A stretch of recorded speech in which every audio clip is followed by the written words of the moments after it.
So welcome to the meeting tonight. We're up to 19 people so far on. All right, so it looks like we have about 23 or so folks between the live audience and those online. So folks, welcome to the meeting tonight. Again, let me just get started and go through some of our regular business. Most of it is pretty much the same as you've seen before. Membership is up to 60 paid member or 60 members right now. We have a number of methods that you've seen before in terms of how to follow CapMac, our website, our calendar you can subscribe to, Twitter, Facebook, YouTube channel, or Slack. Any and all of those should get you information about what we're doing. So what's going on tonight? We're going to go through some business and announcements first. I have a tech tip. Then we're going to have our primary program be Bill Oakey and Bill Obar. They're going to talk about ChatGPT and machine learning. And Bill Obar is going to talk about how Google Bard works with that. And then we're going to have a little bit of information about some music apps a little later with what time we have. So CapMac board hasn't changed in a year. In fact, it hasn't changed in 2 years. Hi. So those are all our friendly faces. The only one, Tom and I are the only two here at the meeting live tonight. I think everybody else is online with us. Board meetings are held the first Wednesday afternoon of the month. Should you ever wish to come and sit in, and if you do, we'll recruit you to do something. So please come. We have a number of people that have appointed positions. Most of these have continued from last year. We had a little bit of help desk at the beginning of the meeting. I had some questions about email that was going around. Remember, at the first half hour of our regular meetings, that is 6:30 to 7, that's a time to bring up technical questions to our help desk team. If you can't wait until then, if you go into Slack and post something or send an email to president@capmac.org, it will be conveyed to the help desk team. Or alternatively, attend one of our coffee with CapMac meetings, because we just talk about anything and everything, and problems often come up and are discussed. As always, do you have something to share? As you've seen in the past, I'm sure there's been something that somebody has got up and said, well, I use this all the time and I didn't think it was important, but here it is. And all of a sudden, most people go, I never knew that you could do that. So you may have something to share that others would be very appreciative of. Think about it and let Nathan know if you have something to add in a future program. So I've been doing a newsletter now for 4 times for the last 5 months. I've only put 4 out. I don't know how much you all have been looking at them, and let me see if it's going to actually load here. This all works so much better. When I was doing this at home, but this is what the current newsletter looks like. We have, again, all the methods of contacting us, the future in terms of the next 2 months worth of events. Some interesting things about CapMac. I will point out here, KOOP is a partner with us, and they supposedly have been broadcasting a spot for CapMac for a while. I don't know how often, but they have been doing it. Thanks to Terry, we have some photos from the last month's meeting, and she's already been walking around catching me eating things. So there'll probably be some more photos in the future. There's a lot of things here that you might find useful that are dealing with iOS, Mac OS, and so forth. A lot on ChatGPT because there's been so much interest in it over the past few months. And just other miscellaneous stuff. The one thing I will mention or point out is this Texas Heritage Guide. if you do much driving around Texas, it's a great thing to have. You can get it as a PDF. It's about 170 pages long, and you can look up what's of interest in the next little town you're going through in Texas. I know when we're traveling, we're always looking for a place we can get out and walk around for a while. So that's a good way to find some place that you can do that while you're traveling. And then some other miscellaneous things. I don't want to do too much with that because we want to go ahead with the meeting. We have a few more people coming in. I have a question. Go for it.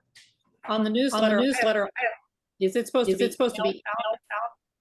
Say again? Because I have never. It's in, if you look at the email that is sent out, the one that I sent out, I think on Monday, it's at the very top. There's a paragraph that talks about the newsletter, and there's a link to go get it. I don't send it out because I don't know if everyone wants to get that PDF. So I send out a link to it, and you can then download the PDF. And it's also noted on the website under video under resources page. Some of the comments are echo. They're coming through. Yeah, someone probably has their mic on. Okay. Hopefully we get the audio issue taken care of. I can't hear it at this end right now. But if you aren't talking, the best thing is to mute your microphone. That way there's no background noise being picked up. A couple of things, news of interest to share this month, but not a whole lot. I thought this was interesting. Not that I think any of us think it's not hot right now, but the global surface temperature is the highest, and in July it was the highest on record ever. Certainly feels that way outside. And there are some discounts that are available to Apple user group members. I think there was one change in this list from the last list that was shown. To get that, let me know. Send an email to president@capmac.org, and I will get you the codes to use to apply for those discounts. I know a few people have taken advantage of the Take Control Books discount already. So that's all I have in terms of business and announcements. So I'm going to go ahead. If there's nothing. Quickly, what I was trying to say is that after I gave a presentation last month on taking backgrounds out of pictures, the author of the software that I referred to updated it and made it much simpler to use, made it able to add in backgrounds. And so I updated the handout that gives all the instructions, and Robert put them on the website. So I was talking about the discounts. There's one that's changed in here, the rest are the same. Send email to president@capmac.org if you want to have access to it. So I had one little thing I wanted to share with you all, and that is Infinite Mac. Now I attend most of the monthly Apple World User Group University meetings. And at the last one, they were talking about vintage Macs and heritage of the Mac and so forth. And so one of the persons there demonstrated Infinite Mac. So what is Infinite Mac? Well, it is a website that's a collection of classic Macintosh systems and software. Everything runs in your browser, a variety of systems, and you can easily access it through your browser. And as I'm going to demonstrate, it'll even work on an iPad. So let me open the link, and that brings me up to the Infinite Mac page.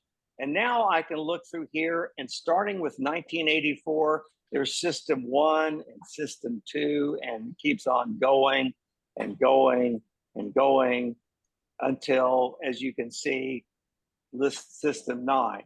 And just as equated, just to customize or demonstrate it, let me hit run, and it brings up a screen, and it loads and boots. And it runs like a Mac did with that version of the operating system, including how slow it takes to load. But once you get this, you can use all the apps that are installed here. It's taking a while. I'm glad I was talking. That looks like the disc light. The disc light blinking down in the corner Yep. down Yep. there. It's to tell you I am loading. So it's going to take a minute here. Unfortunately, this is not fast, but Does it it is have something. Can we call? Can we get a hold of AOL? The echo is back. Echo is back. Well, I'm on my headset, so it's not my microphone. Mm-hmm. But you can see here how it's like using an old Mac. And once it ever gets started, you will see all of the apps at the bottom. You can then, come on, it's going to be there. Got the good old watch ad thing. Just be patient. You know, I looked at this going, gee, I didn't remember it being this slow, but I guess it was. So now we have our full-fledged Mac, and we can do whatever we want to do. There's apps to look at. I can, you know, drag things around, open stuff. You can play with it to your heart's content. So if you like old Macs and want to be able to play with them, here's one way that you can do it. And let me go back from there after we waited that infinitely long time. If you look at this, there's, in what I was just showing, there's 16 different versions of a Mac in the Mac OS, or OS 1 or 2 or whatever it happens to be. However, if you really want, you can go to all of them, and there's 43 different versions out there to play to your heart's content with all sorts of systems. And if you read the fine print, it does say that you should be able to drag and drop stuff between this virtual system and your desktop. So try it and report if you've got some old stuff. I've got some old CDs with Mac OS 9 software on. I'm going to try to see if I can drag and drop it onto the virtual machine. I just haven't got to it yet. So that's what I wanted to share with you this evening. So if there's no questions. Hey, John, is there a capability to run apps that ran on the old Macs? I don't know. That's what I was just saying I want to try. Now, these have some apps already there, so you'd have to look at the individual system. I think Mac Paint's on some of them. I don't recall what else, but you can try them. I was going to try dragging and dropping an app from some old CDs that I had for OS 9 and OS 8 to see if I can install that and play it. And I'll let everybody know. Oh, sorry. Well, I was asked is, can you add apps to it? And I was explaining it. I think so, but I don't know for sure. Crystal Quest. Crystal Quest, huh? Was that what you found in one of them? Oh, well, that would be a fun game to try. Well, in the header to this screen, it says in the fine print, you can't read. Files can be imported and exported using drag and drop. And System 7 and onward have more advanced integrations as well. Refer to the welcome screen in each machine for more details. So if you have a lot of time, it may be something to play with. Now, before I turn this over to the Bills, are there any other questions? All right, in that case, nope, I don't want to. I will stop screen sharing. And now I'm hearing an echo. I'm muting myself and Bill can go. All right, so I thought I would try a press release. And I do art photography at art shows, and I sometimes do joint shows with a guy named Jack Marshall. And so I put in the criteria for the press release into ChatGPT, and I just have the 3.5 version. I didn't want to pay $20 a month for the latest version. But anyway, what's funny about this is I just put in the dates and the times and the very basic information. And I'm going to read part of this press release. It is so syrupy that I can't imagine any of my friends wanting to have a press release that's worded this way. But it says, Hyde Park Bar and Grill is delighted to announce a captivating art reception on Thursday, August 17th, featuring the mesmerizing photography works of Jack Marshall and Bill Oakey. The event will be held at Hyde Park Bar and Grill's exquisite location at 4206 Duval, and art enthusiasts are invited to immerse themselves in the striking visual narratives presented by these two talented artists. Well, I'm going to stop it right there, but I will tell you that that's not my style. And I just think it's interesting because this is the first time I ever tried to get ChatGPT to draft something for me. So that's a little sample of that. Now, I need to go back because some of these are in a different order than I thought they were in. So, in fact, they were in perfect order this afternoon, and I don't know how it changed. But anyway, when I first started playing around with this stuff back in May, I didn't know. I knew that ChatGPT was a good program, but I don't think it was released yet in the App Store. So what I did was I just went to the App Store and I tried a few of the apps that were on there without knowing anything about them. And this is a program called, an app called Chatster. And I asked, because I'm a music history nut, I asked a very tricky question. I said, what pseudonym did Conway Twitty's son, Michael, use on his recordings? And the answer that I got in Chapster is that Michael Twitty, the son of Conway Twitty, used the pseudonym Matthew Chase on his recordings. He was a country music singer and recorded several albums in the 1980s and early 90s under the name Matthew Chase. Some of his popular songs include One Heartache at a Time, Memories of You, and Love on the Line. Well, there's a big problem with that. I looked this up to verify. There is no such singer as Matthew Chase. The answer to the question is wrong, and there are no such song titles as One Heartache at a Time, Memories of You, or Love on the Line. So this is totally complete fake. And Apple apparently didn't get a chance to verify it at the time that this thing was out there. And so then I went to a program called Ask AI, and I asked the same question. What pseudonym did Conway Twitty's son, Michael Twitty, use for his recordings? And their answer from Ask AI, Michael Twitty, the son of Conway Twitty, used the pseudonym Michael Montgomery for his recordings. He released several country albums under this name in the 80s and early 90s, including Love's Not Enough with Me Yet, or Love's Not Through with Me Yet, Dreams of a Dreamer. And then while Michael Twitty was not as successful as his father, blah, blah, blah. Well, once again, there is no such person as Michael Montgomery. That is not the pseudonym that Conway Twitty's son recorded under. And there are no such song titles as Love's Not Enough Yet and Dreams of a Dreamer. So you don't want to take a chance on these. The only reason these programs are out there is because they want access to your information. That's the best guess that I can come up with. If you install one of these on your iPhone or your iPad, they're trying to get your personal information, but they're not going to give you the correct answers to the questions.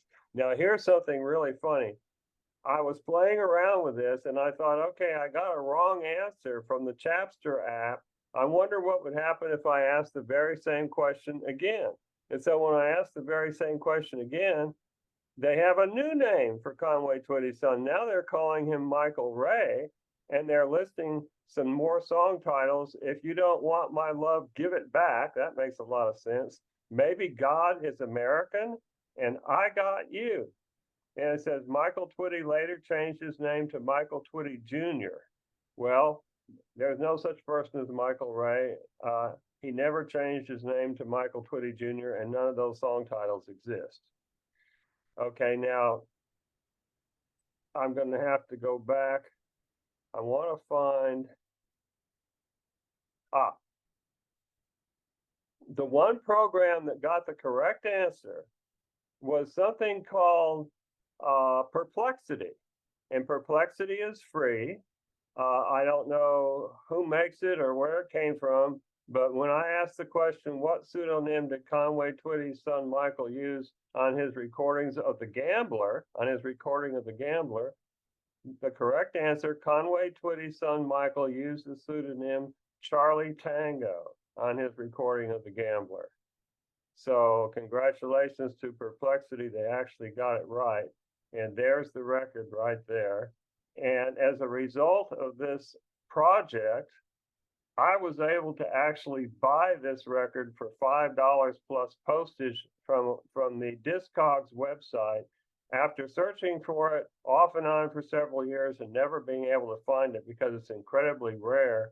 Just by coincidence, once I started this project, it popped up for $5 online, and I was able to order it. This is actually the first version of The Gambler that was released a few months before Kenny Rogers released it. Okay, so I have a couple of other things here. I wanted to illustrate the difference between some of these programs. So in ChatGPT, I said, list the labels the record labels that Willie Nelson recorded for. And the answer from ChatGPT is Willie Nelson has recorded for several record labels throughout his career. Some of the notable ones include Liberty Records, RCA, Atlantic, Columbia, Island, and Legacy Recordings.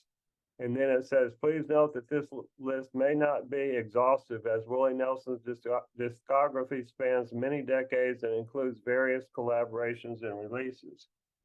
Okay, when I ran that same question through Perplexity, you can see the bullets here.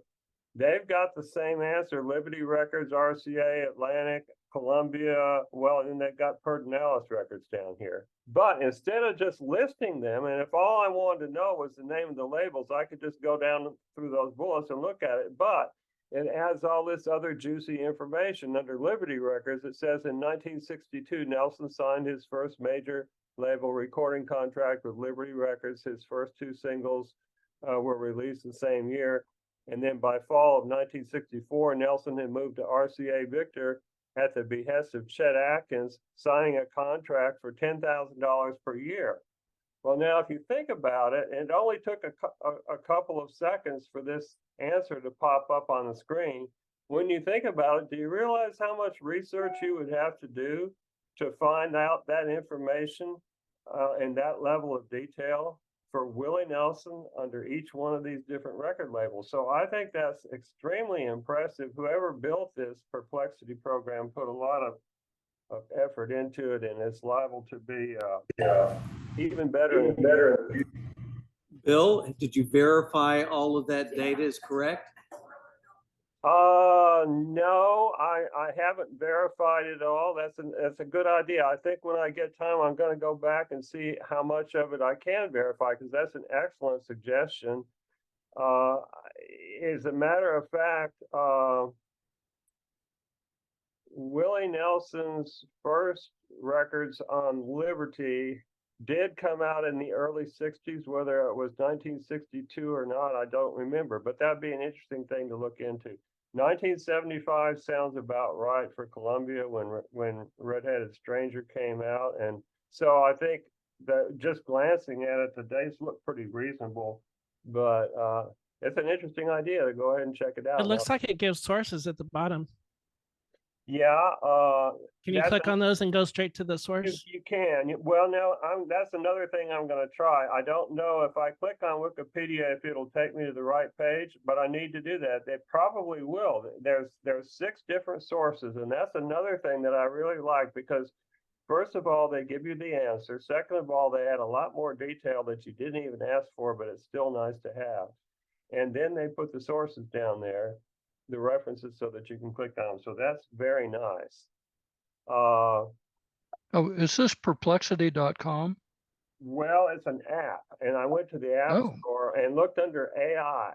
But if you just put in Perplexity, I'm sure it'll show up. But I would highly recommend that everybody try Perplexity because that experience tells me that it's a very good program. Okay, so now I'm going to show you the difference between ChatGPT and Bing because the Microsoft Bing, what I think is interesting, I wanted to point this out with regard to ChatGPT, is it's just like if you were chatting with a friend. It's an ongoing chat session. So once you ask a question, it'll answer it, and then the chat prompt will come up, and you can ask a follow-up question, or you can ask a different question, and then when you're done, you can click on this little thing up here. And I can't show you because this is just is a screenshot. But if you click on this little thing up here, it'll give you the option to clear everything or delete everything. But it'll also give you the option to look at your history. So you can go back and look at your previous inquiries. Okay, so now to do this comparison between ChatGPT and Microsoft Bing. By the way, I also like the idea of being able to ask a question because in the old days of Google, if you tried to ask a question, you would probably just get some links. You wouldn't get a real answer. And so that's one thing I like about these new AI programs is you can actually ask a question. And by the way, you don't have to type it in. Most of these programs have something you can click on to where you can just verbally ask the question like you would with Siri or Alexa. You can just ask the question and the answer will pop up on the screen. So anyway, I asked this question in ChatGPT: who were the first humans to inhabit what is now the United States? Where did they come from and when did they first arrive here? And the answer is the first humans to inhabit what is now the United States are believed to be Native American peoples. They are thought to have migrated to the Americas from Asia via a land bridge known as Beringia during the last ice age. This land bridge connected Syria with Alaska. The exact timing of this arrival is still a subject of ongoing research and debate among the archaeologists and anthropologists. The earliest evidence of human presence in the Americas dates back to around 15,000 to 20,000 years ago, based on archaeological findings such as tools, artifacts, and ancient remains. Well, one of the questions I have that I can pursue later is the people that we know as Indians who were here from the time of the earliest settlements that we made here, where did they come from? Did the Indians date back 15,000 to 20,000 years, and did they still live in teepees and do the things the way they used to do it all the way back that long ago, or was there some kind of evolution between that ancient period and the period when we had the now some of y'all may know the answer to that question. Just a question. They now think that the people came up through South America, that they came over on rafts and hit South America and went north as much as coming over on this land bridge thing. So it's a okay. It's and I don't know if ChatGPT is up on the latest stuff. I have a brother who's a geologist. I'm sorry. I'm glad you brought that up because the free version of ChatGPT cuts off at September of 2001. So any information that you get out of it is only up to date as of September of 2021. And because I tried asking what was the best fare to Las Vegas on Southwest Airlines in January of 2024, and it came back and said, can't answer that because the free version hasn't been updated since September of 2021. It could be worse. It could be cut off at 1492.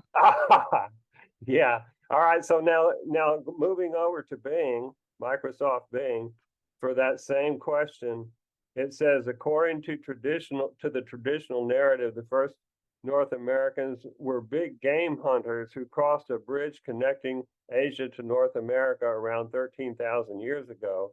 However, 2 new studies suggest that humans were living in North America as far back as 30,000 years ago.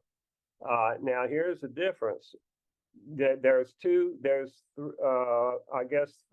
5 different sources that you can click on, but then they also have similar questions down here. And so the rest of the page, well, this right here is a little bit better than a typical web page because it's got some other questions. When did humans first come to America? Who were the first people to arrive in North America? So what they've done is they've taken my question and they've listed the question, and then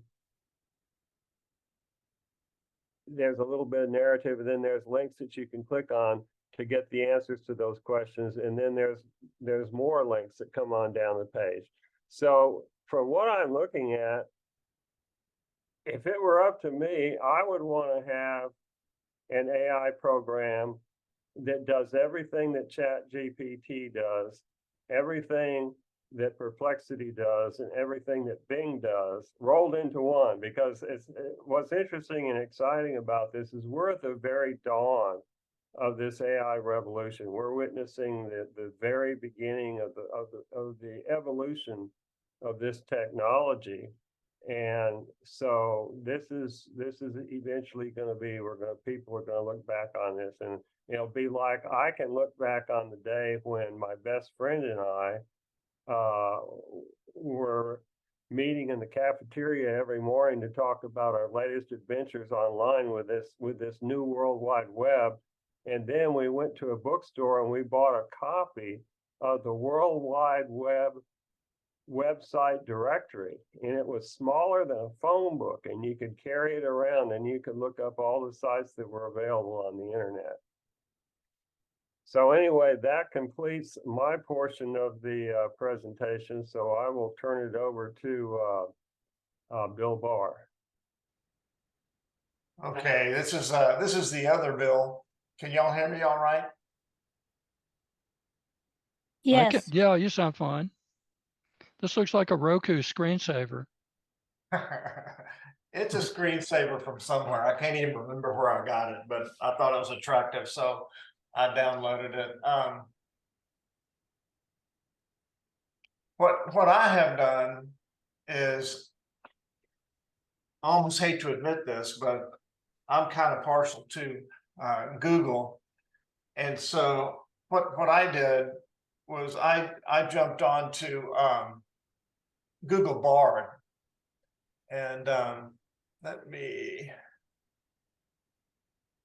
open up a new screen. I approve this message. Bard.google.com, just in any browser. So I can use my Safari browser and get into Bard. And it's kind of similar to what Bill was saying. It operates like a chat. And what's neat about it is there's recent, it lists the chats you've had before, so that you can get back to them easily.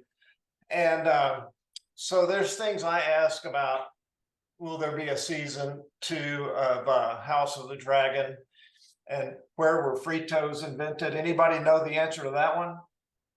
San Antonio. San Antonio. Very good. Very good.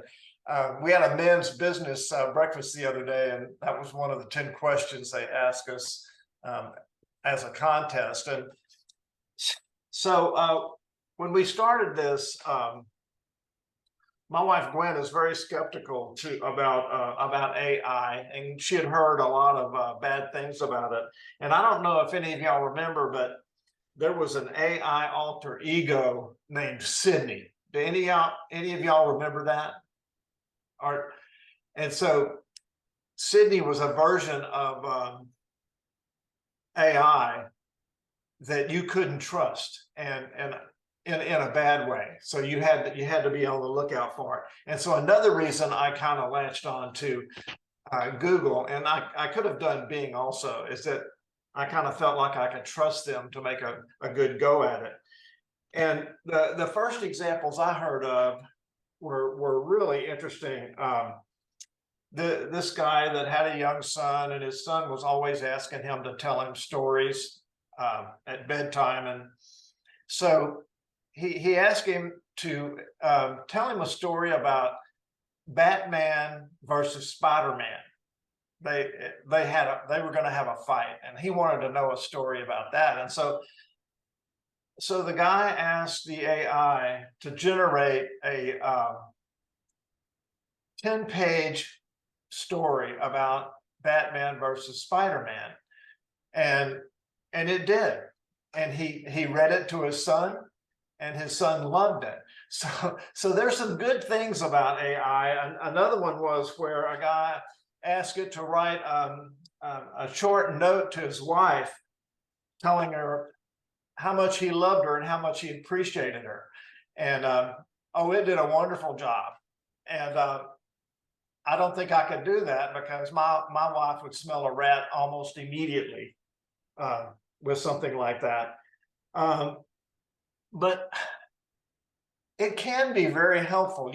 Like Bill was saying, you have to be very careful on what you ask it, because it's not always right. And so if you can ask it something where the answer is not critical, you'll probably be safer. And we were looking for thinking about getting a dishwasher that was quieter. So we went to Lowe's and we looked, and it's very interesting. If the cheapest dishwashers, the number of decibels are in, say, the high 50s up to 60, and then as you get down to 50, they get more expensive, and those are moderate ones, I guess. And then as you go down to 40, of course, they get even more expensive. And then the best Bosch, I want to say, is around maybe 38 or 36, but they're like $1,500. So Wait a minute. Wait, does that include like the human that stands in front of the sink and the only noise it makes is whining about doing the dishes? Yes, because they actually call it, when they get that quiet, when they get close to 40 decibels, they call them whisper. That's the term they use. And so, can you name names? Well, the Bosch is supposedly the best, and that when we went to Lowe's, that was the most expensive dishwasher they had, and I think it was the one we looked at was rated at 39 or something like that. But I was curious about our dishwasher, and this is the interesting part. So I came home and took a picture of the inside of my dishwasher and got this model number. And so I went to Bard and punched in that model number, and this is what I got.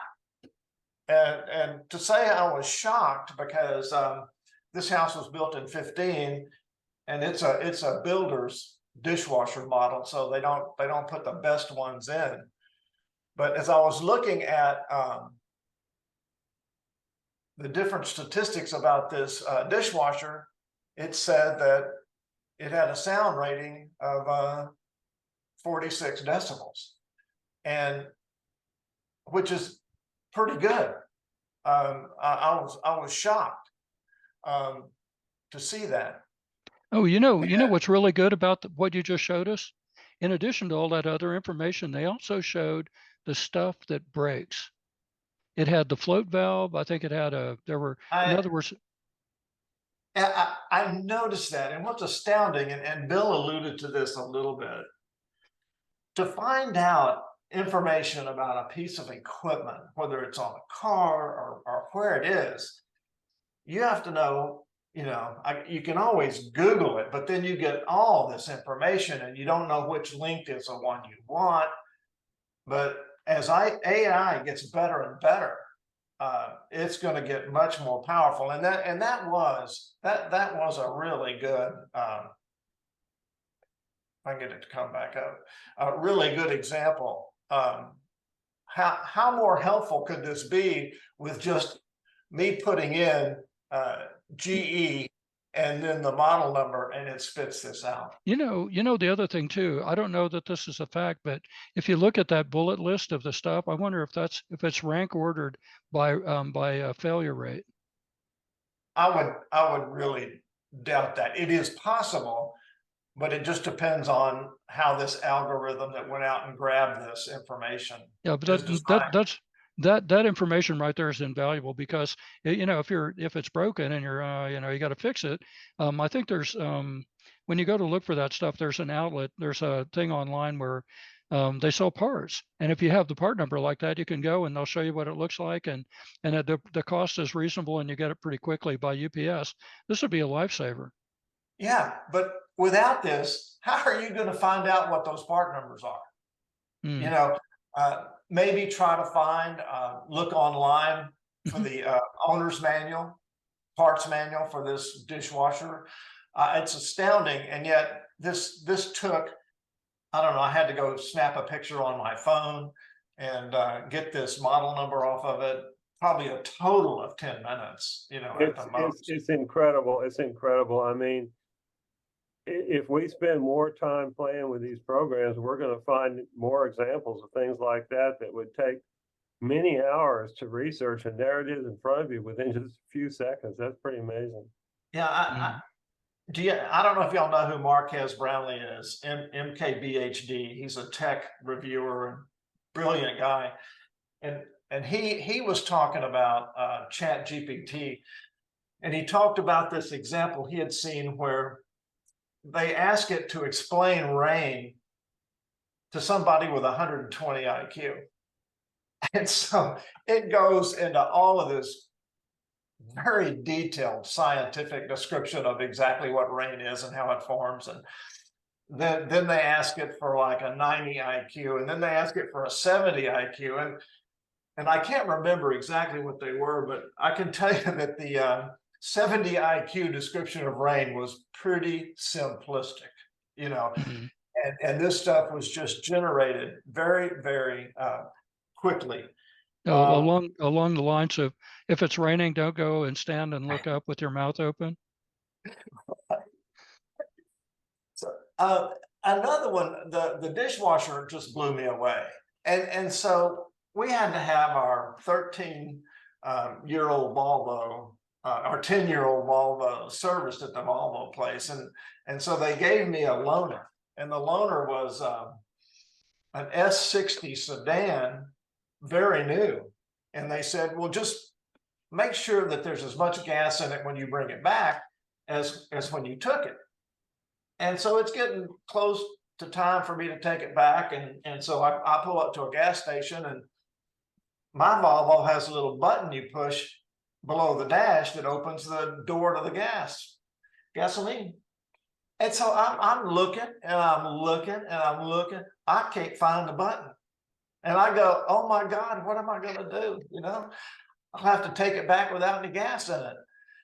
And so I pull out my phone and let's see where that one is. Okay. How to open gasoline door on a Volvo S60.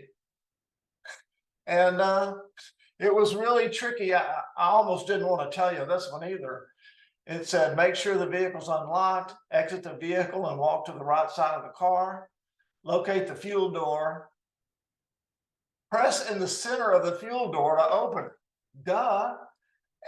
So I'll walk over, press it, problem solved. You know, I don't know why I didn't try that right off the bat, but I'm all in on this. I love it, and I'm very careful with it. I don't trust everything. I know to be careful, but it puts amazing amounts of information at your fingertips so easily and so quickly. All you have to do is think exactly what you want to ask it, and it's just great. The one thing they left out of this was that the last bullet point should have been suddenly realize that after you opened the gas door, you realized you'd locked the keys in the car. There's Bill, a term for that. It's called an ignisecond. Well, what's interesting is on our 2013 Volvo, you can't lock the keys in the car. It won't lock if the keys are in the car.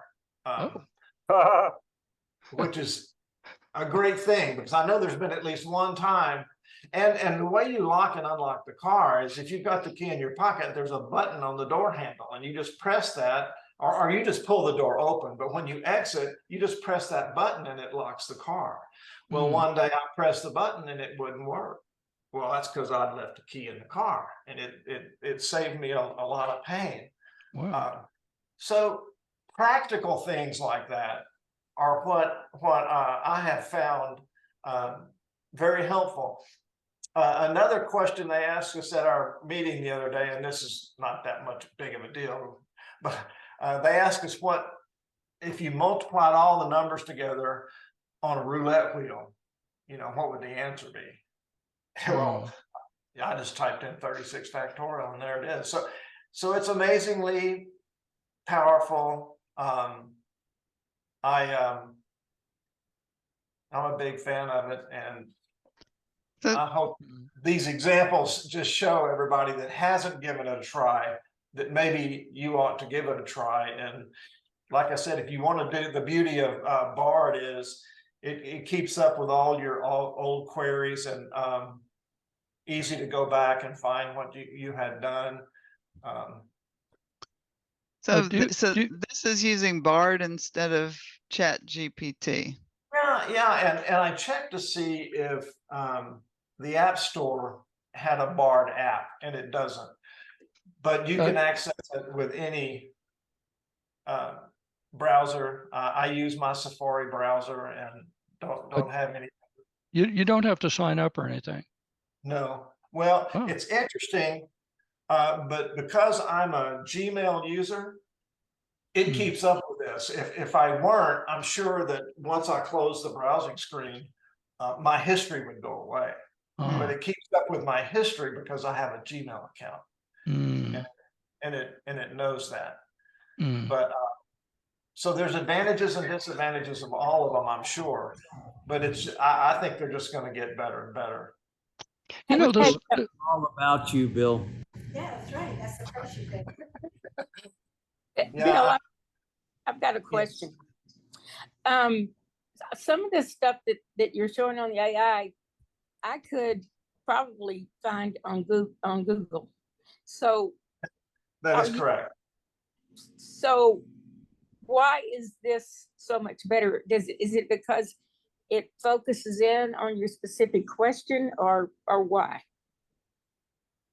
I think it was like when I looked up this washing machine. I'd like to give you a pop test and have you go find all this information on Google for me. Yeah. It would be, and I did this in 10 minutes. And had I already had my model number, I could have done it in 1 minute. Or go and find all that information about the different record labels that Willie Nelson recorded for. Exactly. But Nancy already knows that information about Willie. Right. As a matter of fact, yes. I think that if you had access to the owner's manual online, you would find the same information, because I'm presuming, perhaps incorrectly, that's where the chat program got the information in the first place. But you'd have to search through the index and go through the whole thing to try to pin it down. And this way, it's in front of you within a couple of seconds. Yeah, and just trying to find the part number in an owner's manual for an appliance is not a trivial thing. So how long would it take you to find the user's manual online, identify it, and then try to search inside that user's manual to find the part number that you're interested in? I think it would be quite. What about online forums? Would there be a forum where you could just type in your question and you know, other users for this kind of product specific information would show up? Oh, you could even on some of those forums, you can even post a question and somebody will come back and answer it for you. But so the question is finding the forum, and how long is it going to take them to respond if the guy that knows the answer isn't even online at the time, you know? I guess my problem is it seems like you have to give up a lot of your own information to play, to get into an AI. You know, don't you have to let them have access to your computer and what you're interested? I mean, maybe it's a misconception on my part. Well, no, the Mac is so secure that anytime I'm asked for secure information, my Mac usually asks me, do I really want to do that? It asks permission for me to give that information up. And I'm kind of reluctant to do that. So all I've done here is they've got my email information. You know, it's my Google account. It strikes me that the Google product, this Bard product, it's a really interesting thing because it's sort of like a second order attempt at organizing information. In other words, when you entered the model number of your dishwasher, and you had somewhat of a targeted question, it came up with a bunch of information that I think what it is they build on their huge knowledge base about what millions of people have asked about. People have asked about how much noise does it make? I've got this model, what commonly goes wrong? How do I find a part, what's the part number for this part in my dishwasher tied to this model number? And it goes to show how big the database is of information they have about questions that people ask. It's gigantic. How can they get it so fast? Because originally, all I typed in was this right here, and I didn't say anything about how noisy it was.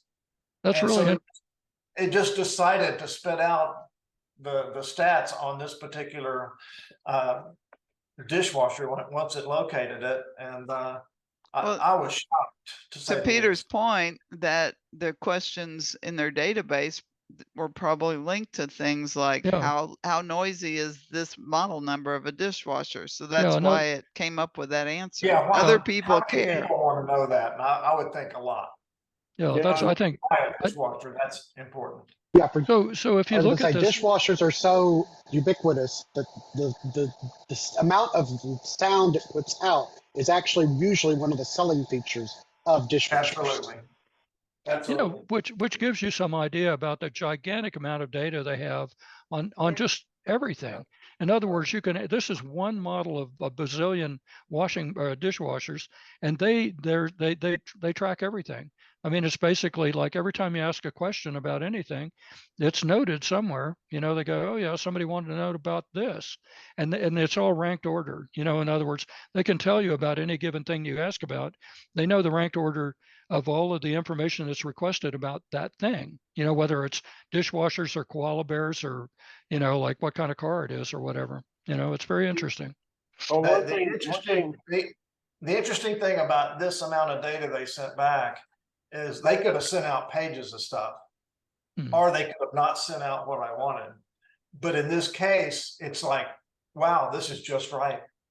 And if I wanted additional information, I could dig a little further, maybe ask a little more detailed question.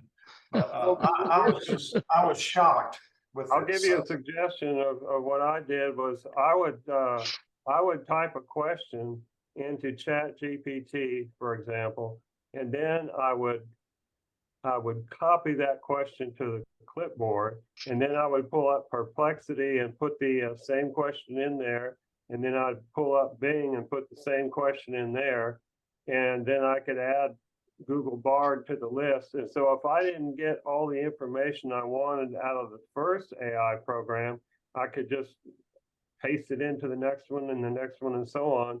And if you do it that way, not only are you going to get some pretty good information, if you see something that's inconsistent, then you'll know that's a red flag, and you might want to make sure, you might want to check it out and verify it with some of the sources or whatever.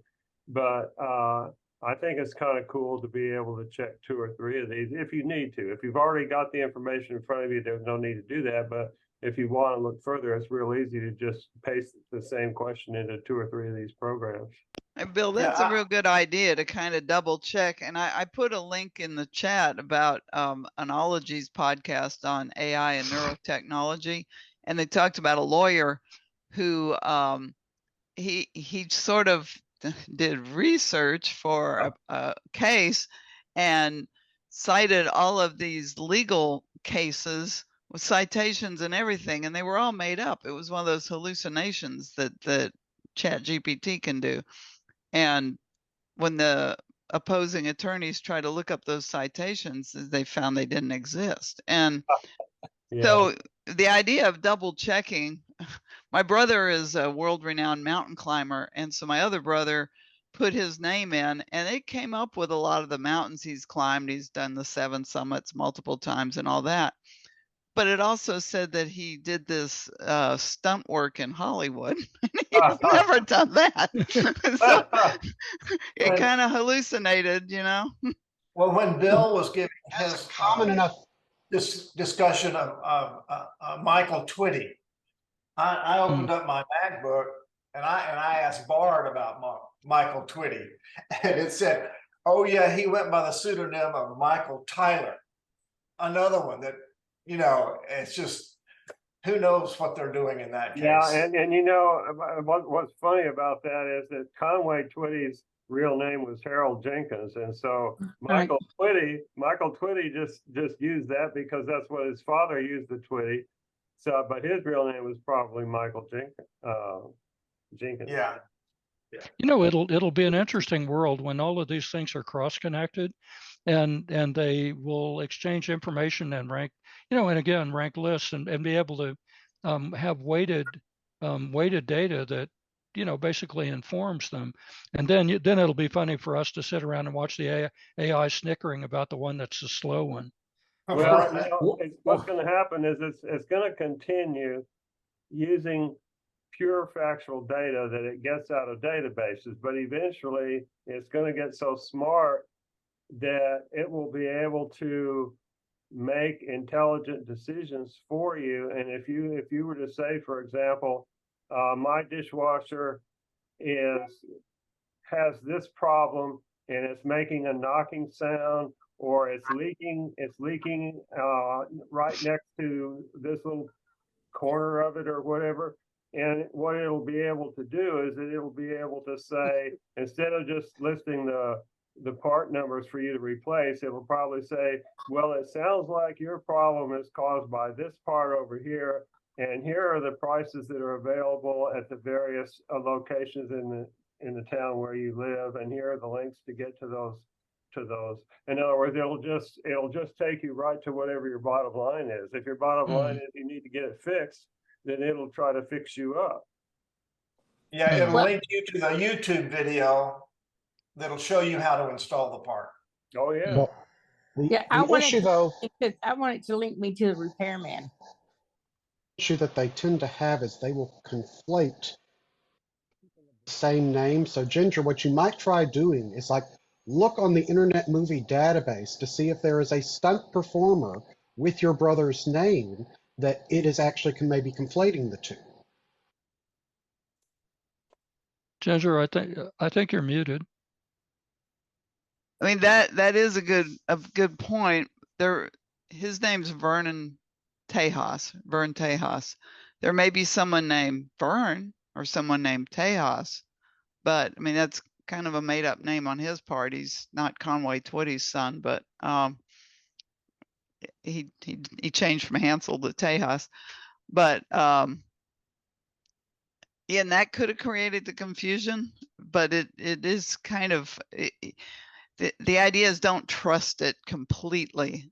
I would trust more something about a dishwasher, but we don't teach people critical thinking skills. And like the lawyer that relied on it to write a brief deserves to have his law license yanked for that. I'm sorry. I mean, he was only fined $5,000, and what he charged for research probably he came out good. I mean, he said, I didn't know it wasn't finding actual stuff. Really, I mean, there was one in that link I put on the Ologies podcast on AI and neurotechnology. One teacher actually assigned students the homework assignment to interrogate ChatGPT to generate a book report. And so then they knew they were doing it deliberately. And I imagine they had to read the book so they knew if I didn't get the whole shit, they didn't go into the whole assignment. But the idea of doing it deliberately because you're looking for sort of the overall thesis, the outline, and what it's going to say, instead of just you got to write a book report and the kid doesn't want to do it, so he just has the computer do it. There's got to be people need to be taught how to interact with these things. And it's so hard. Look how many people fall for scams. I mean, my mom will call me up all excited about this email she got from Bank of America, and she doesn't even have an account at Bank of America. It's fortunately she calls me up. We've got her trained that a lot of these things are scams, but they're easy to fall for. Well, one of the more interesting. I was just going to say, it's interesting when people, I'll tell people, well, have you Googled on this? And and the thing is they can't think of a good search argument. I mean, half of using Google is thinking of the most concise and targeted search argument you can come up with to find out explicitly what you want to know without wasting a lot of time, looking at junk. And again, as Ginger said, people just aren't. They're not taught how to do this, how to think critically and how to think, well, how do I get what I want out of the machine? Well, the other thing about Google is that if you're a company and you pay them enough, they're going to put your link at the top of the page. Oh. And I'll never forget the time when a friend of mine told me that there was going to be a concert on a streaming concert, during the pandemic, and they gave me the name of it. And so I put that into Google, clicked on the link to buy a ticket, and I put in my credit card number. And then I was trying to find the link that I could click on to watch the program or to watch the streaming concert, since I just paid for it. And I couldn't find that link anywhere. And then I made the shocking discovery that was a fake link and that somebody had just gotten my credit card information. So instead of watching the first part of the concert, I was on the phone with my credit card company, getting them to cancel my account. And they said, well, they've taken $1 out so far, but we can stop it from going any further. And the same thing can happen with a manual. I've actually clicked on user manuals on a Google search and gotten a whole page full of pop-up ads and so much garbage on the screen that you can't even find the manual, and the manual wasn't even there. So it was just another fake scam kind of thing. Yeah, it's funny. I've discovered the same thing where I'll be looking for something, and it's obvious that the page is a script generated bunch of garbage that just repeats the sort of the search argument that it embroiders with a bunch of miscellaneous information. And it's strictly a vehicle to just present ads to you. And it's like, it takes me about 5 seconds to go, oh, that's one of those. And you just kill the page, or move on. But it's interesting. You sure don't want to go to a government website like Social Security or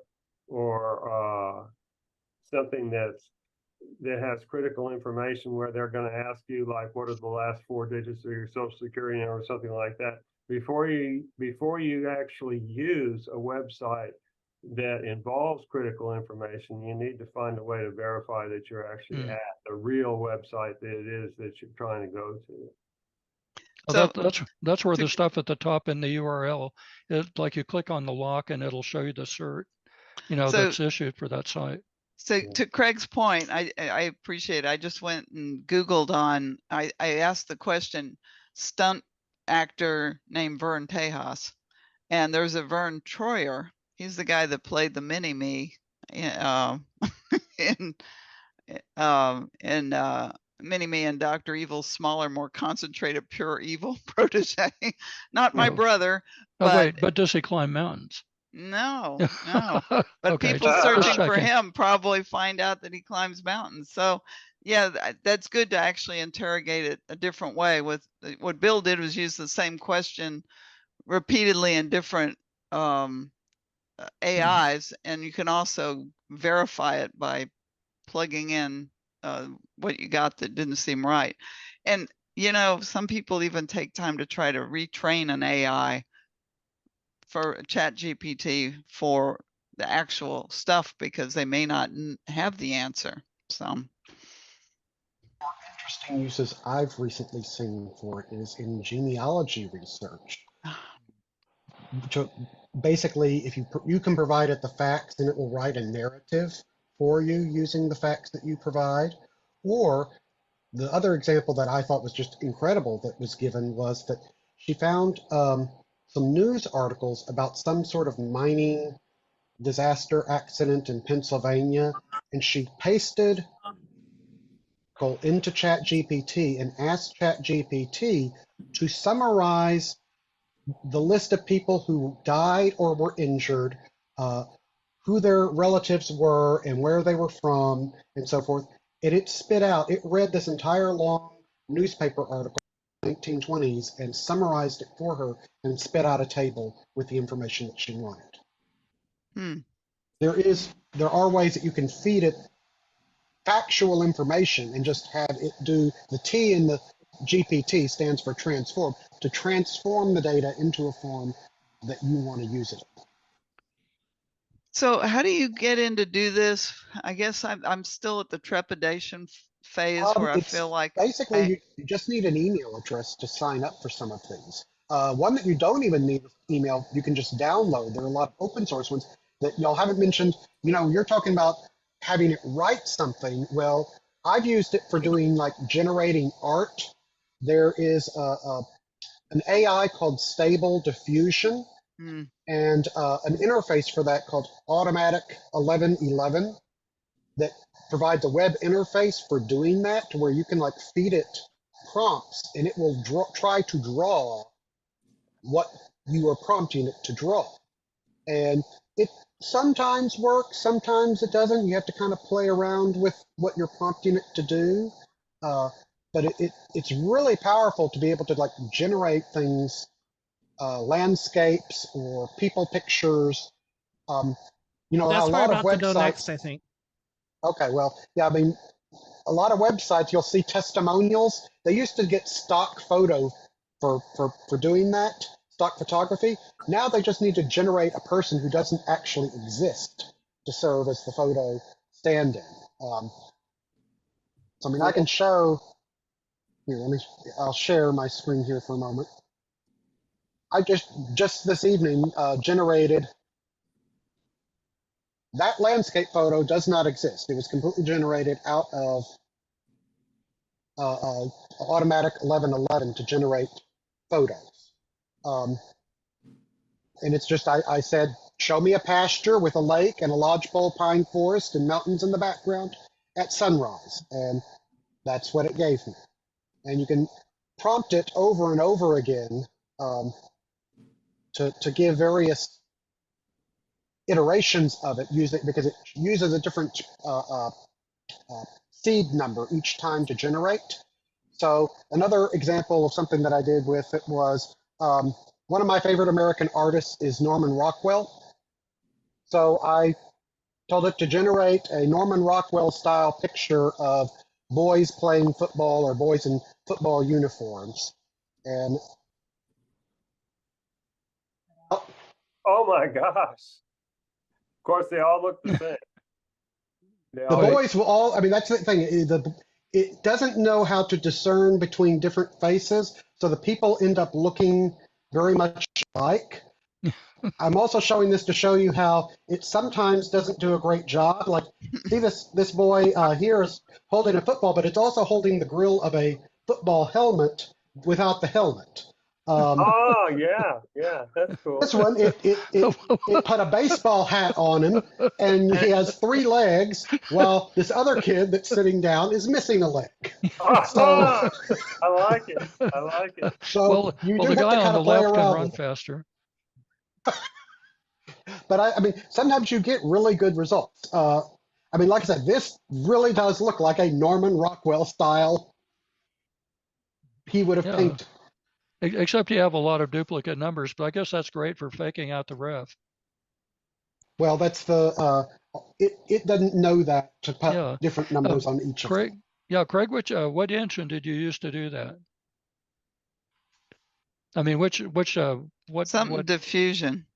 The program is called Stable Diffusion. Here, I'll type it into the chat. Diffusion, that's it. Yep, I've heard of it. So Charlie put something called Checkout Pi, P-I. Is that's a personal AI in the App Store? Is that just trying to figure out what that is? The program is called Stable Diffusion, and for the Mac, the best one to use for Stable Diffusion is an install called Automatic 1111, which you can install if you're familiar enough with the command line. It'll take a little while to install, but it will run on your Mac. And like I said, you just use prompts, both positive and negative, of things you do want to see and things you don't want to see. And you can just generate images. And they like will take you want to see the Mona Lisa time. with your cat's face in it. Do something like that. I would like to show a paid one. Yeah, Nathan has some cool stuff to show. I would like to show a paid one if I could, and that's Midjourney. You got to share? Yes. And so Midjourney works through Discord. It's a chat app that gamers and podcasters use. And so here's one that I did. I typed in the prompt, a blonde 18-year-old man sitting in his dorm room at a Macintosh doing homework.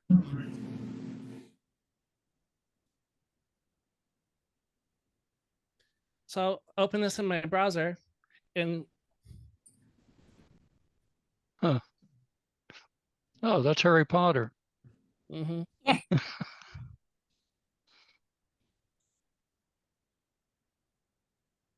I think he's gaming on one of them. Full moon. And then another one I did was let's see, a realistic portrait of a knight holding an apple sitting under an apple tree.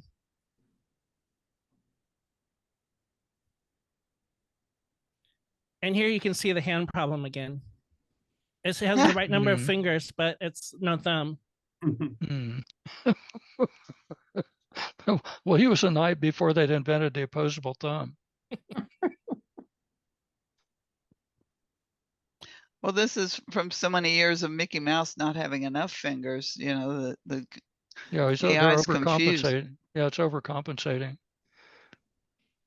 Wow, that's really interesting, though. So let's do one live. Let's see, go back to Discord. And I'll go into the Midjourney bot. And so tell me, give me a prompt. Pablo Picasso's rendition of Mickey Mouse. So with Midjourney, you start with the /imagine prompt. And so a Pablo Picasso version. Oh, Dolly might be better though. Well, Uh, he's already Well. going. Of Mickey Mouse. Yeah.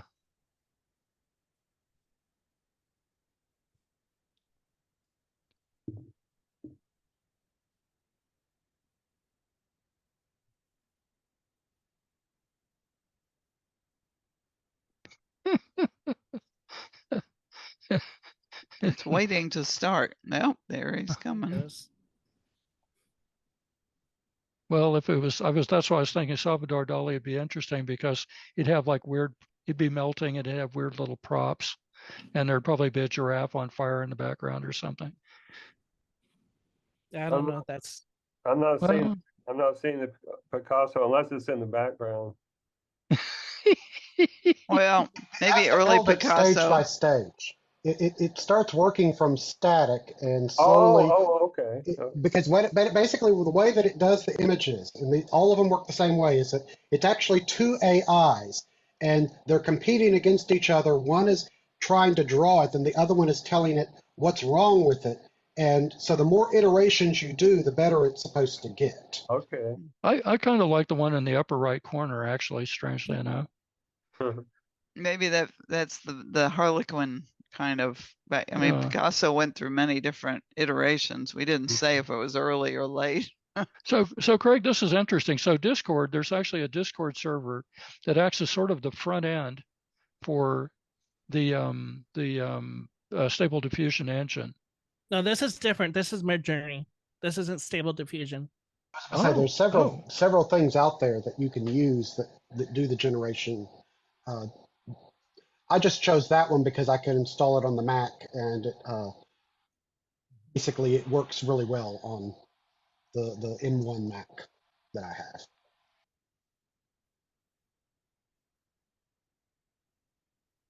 Oh, that's interesting.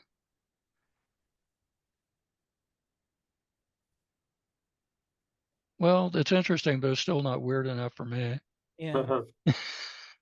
We made a Norman Rockwell Mickey Mouse playing football. Playing football there. Yes. Bot, Midjourney bot. Does it cost anything? Yeah, Midjourney. It's $10 a month. Oh, okay. That's pretty reasonable. Wow. And it also on you can see other people's renditions that they've created. Oh, you get to look at them? Mm-hmm. That's cool. Oh, and you can see the arguments or the prompts. Yeah, that the they prompts. Yeah, and the prompts that they used. Yeah. Well, so it's interesting. So it's sort of like a little training exercise, if you go through these. Would it be easy to cancel it after you got on it? I like that one. A group of three gay cockapoo in pastel gentlemen fashions and top hats in Victorian times sit down for high tea. Oh, wait, yeah. Outside a Victorian style cockapoo sitting room decorated with Maori Panama carvings and Maori Warunga. Oh yeah, you can't look at that in Florida. Sorry.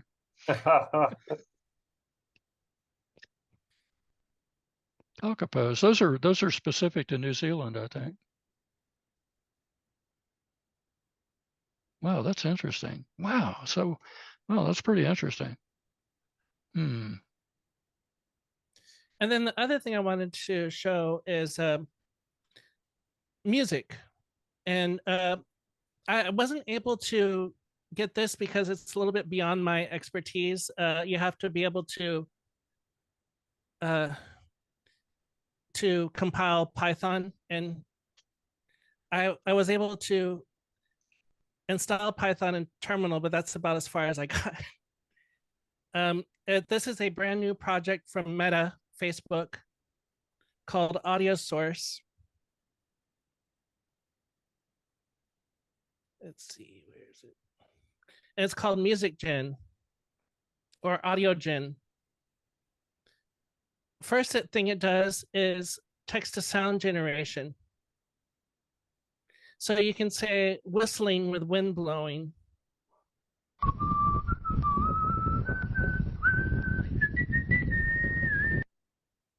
or sirens and a humming engine approach and pass.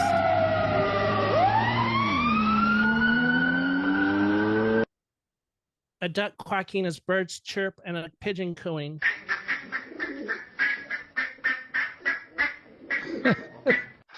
Oh, that's great. That's great for those robocalls. Yeah, there you go. So that's text to sound. Then there's text to music. A grand orchestral arrangement with thunderous percussion, epic brass fanfares, and soaring strings, creating a cinematic atmosphere fit for a heroic battle.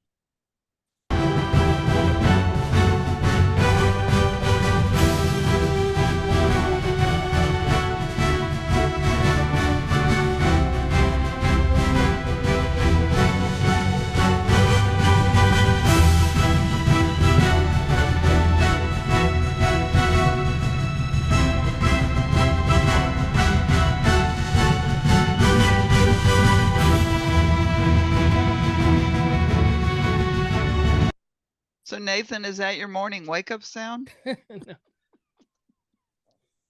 Or let's see, smooth jazz with saxophone solo, piano chords, and a snare full of drums.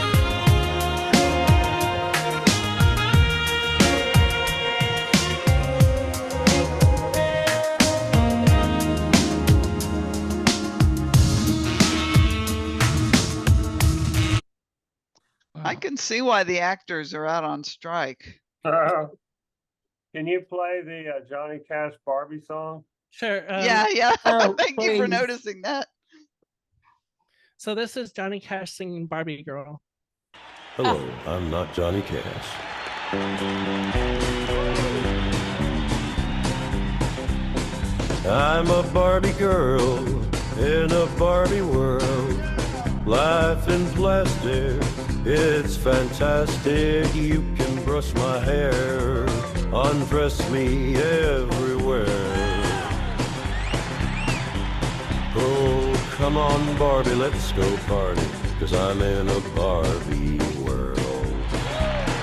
If you wanna be my lover, you gotta get with my friends. Make it last forever, friendship never ends. I put my hands up to play my song, the butterflies fly away. Yeah, it's a party in the USA.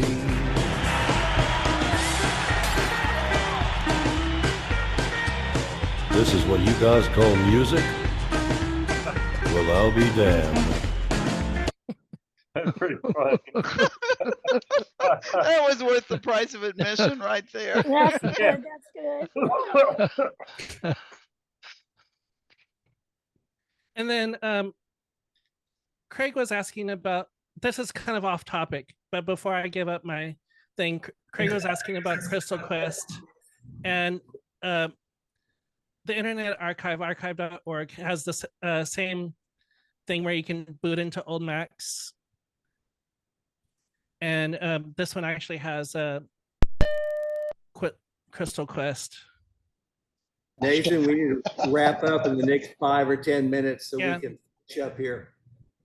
Oh, that's pretty quick.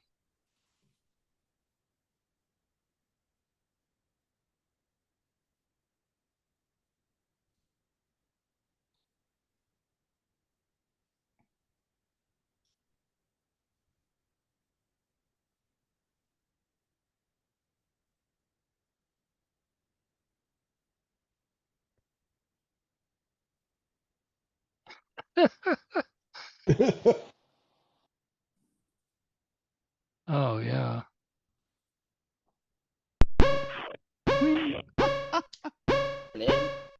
The-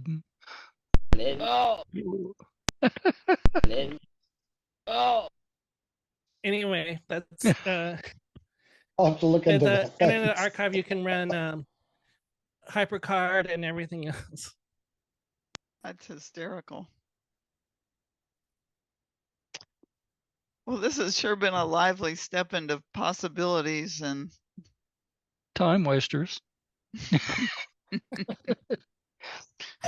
I need brain bleach to get that Johnny Cash Barbie girl out of my head, though. Yeah, that low humming sound is Johnny spinning around in his grave.